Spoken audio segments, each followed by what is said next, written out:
You know, Lee Harvey Oswald's mother gave an exclusive interview to a radio talk show host, Bob Allen, in 1966. The insights she shared as to whether Lee was guilty, whether he was a government agent, whether he was pro-Castro or anti-Castro, are interesting. And those are just some of the comments you'll hear in her own voice. She'll also discuss the gun that killed Kennedy, Lee's trip to Russia and his attempted suicide, and yes, whether she thought her son was guilty. To lead us on this historical journey, here is the radio host himself, Bob Allen.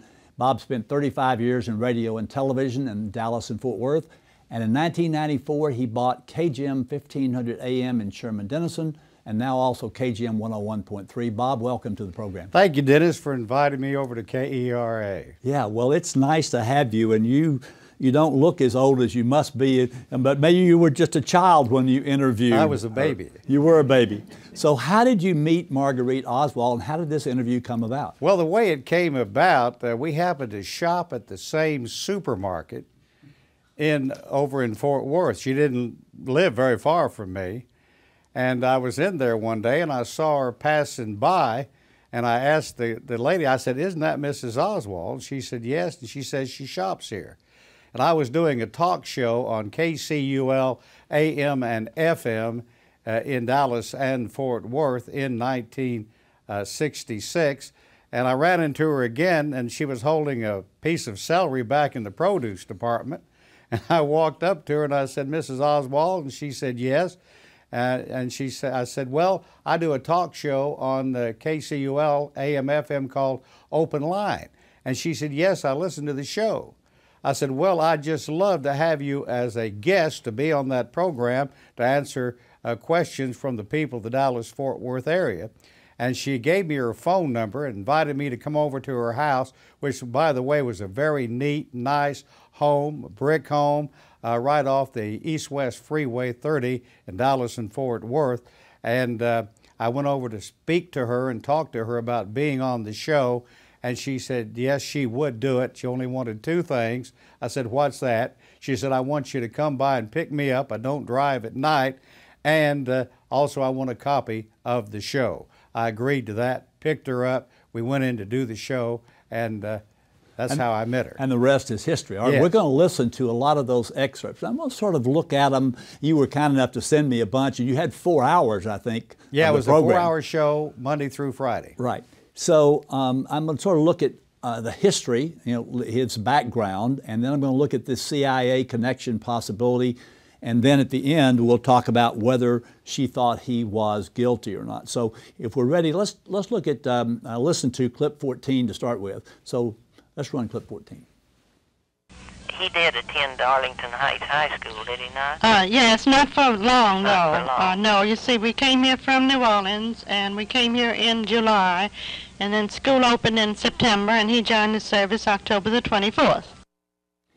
All right, so I'm standing here with John Boyle, and John, I happen to know that I think you went to Arlington Heights, did you? Yes, that's correct. All right, so one of the controversies is that I think, didn't you tell me that somebody asked the principal or superintendent whether Lee Harvey Oswald ever went to that school or not? Yes, that's correct. Roy Stone was the principal in 1963. He was also principal when I was in high school, and I graduated in 1953. Roy Stone, that Friday night, they indicated over national television that a former student of Arlington Heights High School is the accused assassin of President John F. Kennedy.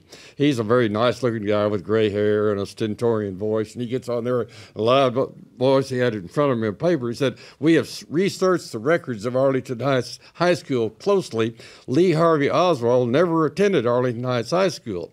Well, my brother, who's 4 years younger and the same age as Lee Harvey, called me and said, "Well, Johnny," said, "that's not correct." Said Lee Harvey did attend Arlington Heights High School, and said he attended the fall, and what had happened was that in the old days, you got your picture in the annual and you got to be a student, but you didn't show up to be an official student in Texas until you'd gotten your first 6 weeks report card. Sometime between the enrollment and getting his picture taken for the annual and the first 6 weeks report card is when Lee Harvey Oswald went into the Marines, and that's why he didn't show up. So Roy Stone was not lying. It's just that records did not reflect clearly, but he did go to Arlington Heights High School. He went to Stripling Junior High School, where I went also. Okay, thank you, John. Appreciate that.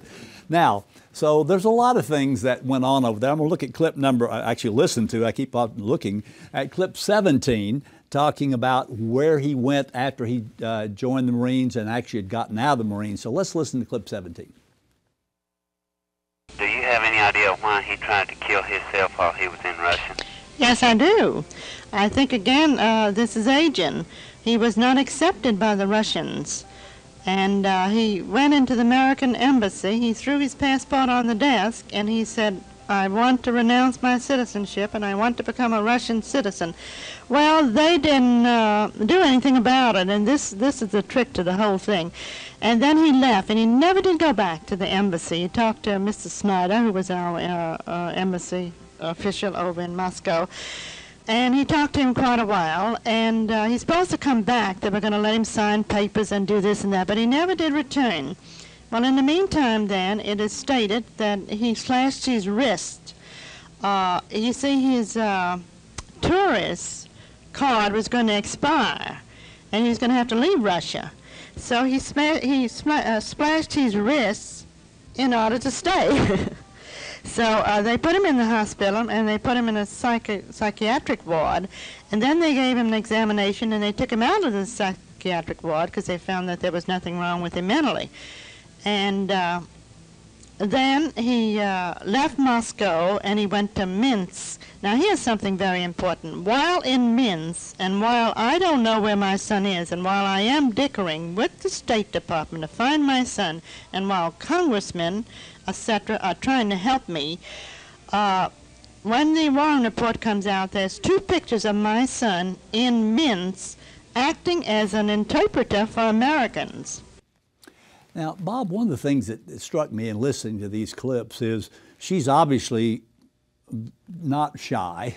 No. She tells it like it is. And you have the callers that you had, I was surprised by so many of them who didn't think that her son did it. Were you surprised about that? Well, I was surprised about it because when we got ready to do that, we didn't know what to expect from the callers. And most of them were very courteous, not all of them, of course, but I was surprised at how well she was treated by the public on that broadcast. Yeah.